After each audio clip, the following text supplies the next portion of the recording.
first bike in India is not just an emotional purchase, but we also seek for the functionality, the mileage, the performance, how easy it is to maintain, etc. That is why often it is so hard to pick a bike. I'm sure we all been there scrolling endlessly, test riding a lot of bikes, reading specs, comparing looks, mileage, budget, etc. But still confused to pick a bike. One looks good, but it is not practical. Another fits the budget, but it is underpowered. And then there is that one bike which makes you dream at night, but your bank balance wake you up in the morning. So if you want to choose a bike, ask yourself these four questions. The first and very important question is, what is the purpose of your bike? Is it for daily commute? Is it for weekend rides? Is it for touring, off-roading, etc.? If you mostly do daily commuting, you'll need something comfortable with good mileage and easy to handle. Anywhere in between 125 to 350cc works great. If you just do weekend fun rides, mileage won't matter much. You'll need something powerful, something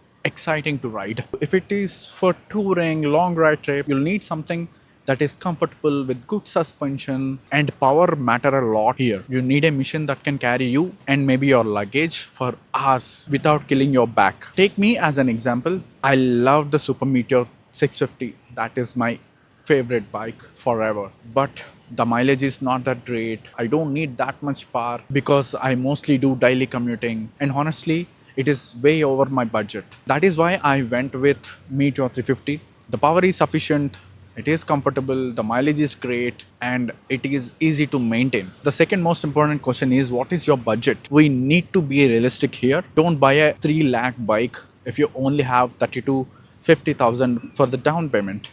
It would be so bad if you look at your bike and it always reminds you about the EMI payments that you should finish off loan every time you ride it. A good thumb rule for me at least is try to have at least of 50 to 70% of your bike's money as a down payment. In that way, you'll have lighter EMIs and enough for monthly expenses like fuel, service, and any sudden repairs. Owning a bike is like a relationship, not just a wedding. You should also afford a life with your partner. Third most important thing, looks of bike. Do you actually love the look of it? If you're not turning around to admire your bike after you park for at least 3 to 4 months of purchase, then you probably bought someone else's dream.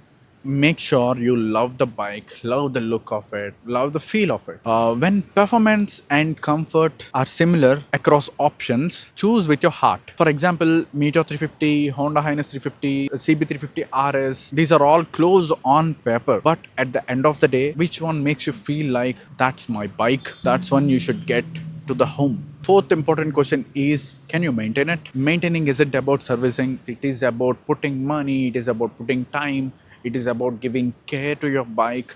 For example, diamond cut alloy and chrome parts. Be ready to clean them often. Brushed metal engine versus blacked out engine. If you like the look of brushed metal engine but you can't put time to polish frequently so that it can look fresh, then you should choose blacked out engine. And availability of service centers is very important. So make sure the bike that you choose has a service centers near to you. So take all this into account and choose something based on how much time and money you can put to maintain it. There is no point buying a gorgeous bike if you can't maintain it. So at the end of the day, while you're picking a bike, make sure it fulfills your purpose, make sure it's within your budget. You should love how it looks and be honest about how much you can handle or maintain the bike. So I hope it helped you.